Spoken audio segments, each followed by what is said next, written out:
Hello people, welcome back. Local plot real estate. Nandyal ప్రజల traffic కష్టాలకు త్వరలో చెక్ పడనుంది.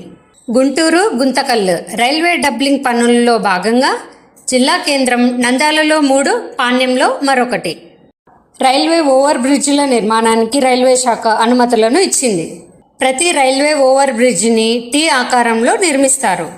విజయ dairy దగ్గర నుండి ఎన్జిఓస్ కాలనీ వైపు 2005లో విజయ డైరీ నుండి బైపాస్ దారి నిర్మించిన రైల్వే ట్రాక్ ఉండటంతో నిరుపయోగంగా మారింది. ఇక్కడ రైల్వే ఓవర్ బ్రిడ్జ్ నిర్మిస్తే నంద్యాల పట్టణంలో ట్రాఫిక్ బాగా తగ్గే అవకాశం ఉంది. అలాగే పొన్నాపురం రైల్వే గేట్ దగ్గర రైల్వే అండర్ బ్రిడ్జిని నిర్మించనున్నారు. మూలసాగరం దగ్గర ఒకటి. మూలసాగరం రైల్వే గేట్ దగ్గర ప్రతి అరగంటకు ఒకసారి గేటు పడటంతో భారీగా ట్రాఫిక్ నిలిచిపోతుంది. స్నేహ వృద్ధాశ్రమం దగ్గర ఆటోనగర్ నుండి బొమ్మల సత్రం రోడ్డుకు మరొకటి. ఆర్బీఓ నిర్మాణంతో ఈ సమస్యలన్నింటికీ ఒక చక్కటి పరిష్కారం లభించనుంది. Thank you for watching this video.